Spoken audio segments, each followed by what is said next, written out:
श्रीमल्लिकार्जुनमहेश्वर सप्रभातम् स्तोत्रं पतन्ति बुद्धिमनुजाः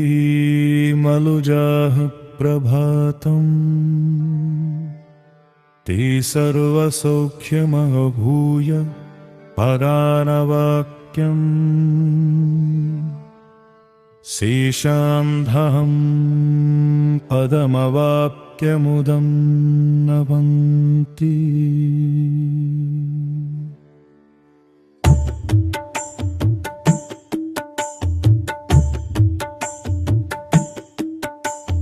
प्रातः स्मरामि गणनाथमनाथबन्धुम्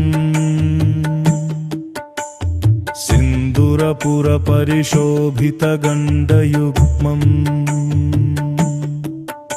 उद्दण्डविघ्नपरिखण्डनचण्डदण्ड माखण्डलादिसुरनायकवृन्दवन्द्यम् कलाभ्यां चूडालङ्कृतशशिकलाभ्यां निजतपः फलाभ्यां भक्तेषु प्रकटितफलाभ्यां भवतु मे शिवाभ्यामास्तिकत्रिभुवन शिवाभ्यां हृदि पुनः ऋभवाभ्यामानन्दस्फुरदनुभवाभ्यां नतिर्यम्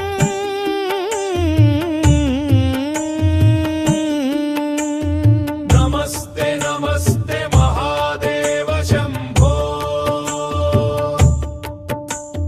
नमस्ते नमस्ते दयापूर्ण सिंधो नमस्ते नमस्ते प्रपन्नात्मबन्धो नमस्ते नमस्ते नमस्ते महेश शश्वत् श्रीगिरिमूर्धनि त्रिजगतां रक्षाकृतौ लक्षिताम् साक्षादक्षत सत्कटाक्षसरणि श्रीमत्सुधावर्षिणीं सोमार्धाङ्कितमस्तकां प्रणमतां निस्सीमसम्पत्प्रदां सुश्लोकां भ्रमराम्बिकां स्मितमुखीं शम्भो सखीं त्वां स्तुमा प्रसीद सदया भव भव्यशीले लीलालवाकुलितदैत्यकुलापहारे श्रीचक्रराजनिलये श्रुतिगीतकीर्ते श्रीशैलनाथ दयिते तव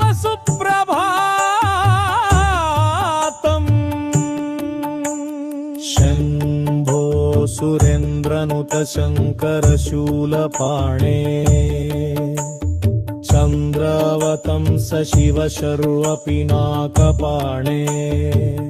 गङ्गाधर क्रतुपते गरुडध्वजाप्त श्रीमल्लिकार्जुन विभो तव सुप्रभातम्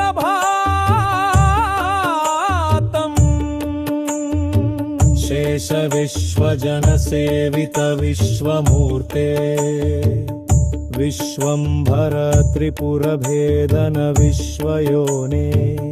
कालाक्ष भव्य गुणभोगि विभूषणेश श्रीमल्लिकार्जुन विभो तव सुप्रभातम् कल्याणरूप करुणाकर कालकङ्कम् कल्गत्रुमप्रसव पूजित कामदायिन् दुर्नीति दैत्यदलनोद्यत बेरदेवा श्रीमल्लिकार्जुन विभो तव सुप्रभातम् गौरी मनोहर गणेश्वर सेवितांग्रे गन्धर्वयक्षसुरकिन्नरगीतकीर्ते गण्डावलम्बि फेणिकुण्डलमण्डितास्ये श्रीमल्लिकार्जुन विभो तव सुप्रभातम् नागेन्द्रभूषण निरीहित निर्विकार निर्माय निश्चल निरर्गल नागभेदिन् नारायणी प्रियनतेष्टद निर्मलात्मन् श्रीपर्वताधिप विभो तव सुप्रभातम् सृष्टं त्वयैव जगदेतदशेषमीश रक्षाविधिश्च विधिगोचरतावकीन संहारशक्तिरपि शङ्कर किङ्करीते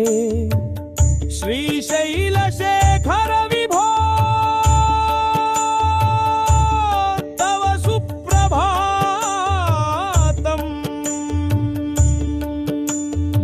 एकस्त्वमेव बहुधा भवभासि लोके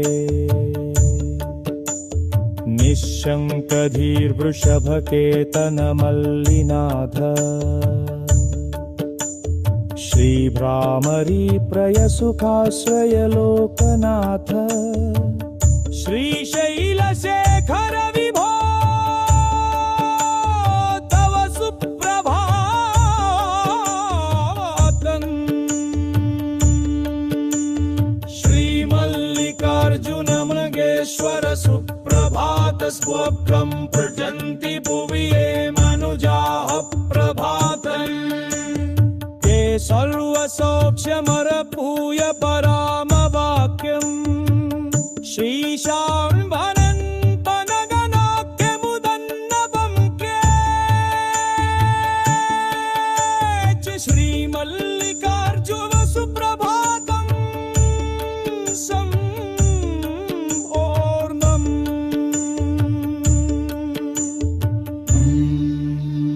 शम्भि शम्भि शम्भि